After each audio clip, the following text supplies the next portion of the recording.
বিসমিল্লাহির রহমানির রহিম। সকল প্রশংসা মহান সৃষ্টিকর্তার। সবাই মিলন মেলা অনুষ্ঠানে সবাই অল্প কিছুক্ষণের মধ্যে রওনা দেব। যে যেখানে আছেন অতি তাড়াতাড়ি চলে আসেন। ভবেরচর লক্ষ্মীপুরা সাথে সবাই চলে আসবেন এবং আপনাদের জন্য অপেক্ষা করছি। সময় নষ্ট করবেন তো পস্তাবেন।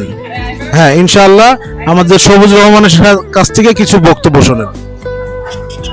আসসালামু আলাইকুম। গজারিয়া কন্টেন্ট ক্রিয়েটর বন্ধুদেরকে স্বাগতম জানাচ্ছি। সবাই আজকে মিলন মেলায় সবাই যুক্ত হয়ে যান, সবাই চলে আসেন। দেরি করতেছেন আপনারা, সবাই চলে আসেন, দ্রুত চলে আসেন।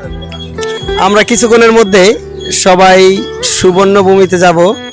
সুবর্ণভূমিতে সেখানে অনেক আনন্দ করব। তো সবাই আমাদের সাথে যুক্ত হওয়ার জন্য চলে আসুন। আমাদের বাস রেডি, সব কিছু রেডি। তো আমাদের নাস্তাও রেডি আছে। আমাদের আপা, আমাদের মধ্যমণি, দেখি আপা কি বলে। আসসালামু আলাইকুম ভাই, ভালো আছেন? অনেক অনেক ধন্যবাদ এত সুন্দর একটা আয়োজন করার জন্য, এত সুন্দর একটা পিকনিকের আয়োজন করার জন্য অনেক ধন্যবাদ আপনাদের। সবাই আমরা এখানে আনন্দ করব, কন্টেন্ট ক্রিয়েটররা আছি। আজকেই হচ্ছে তাদের সাথে আমার প্রথম দেখা, এর আগে কখনো দেখা হয় নাই আর কি। আমি আমার ভাই ব্রাদারদের সাথে আছি, আমার খুব ভালো লাগতেছে। আসসালামু আলাইকুম। আজকে আমরা যাচ্ছি সুবর্ণগ্রাম। আমাদের জন্য দোয়া করবেন আমরা যাতে ঠিকমতো যেতে পারি।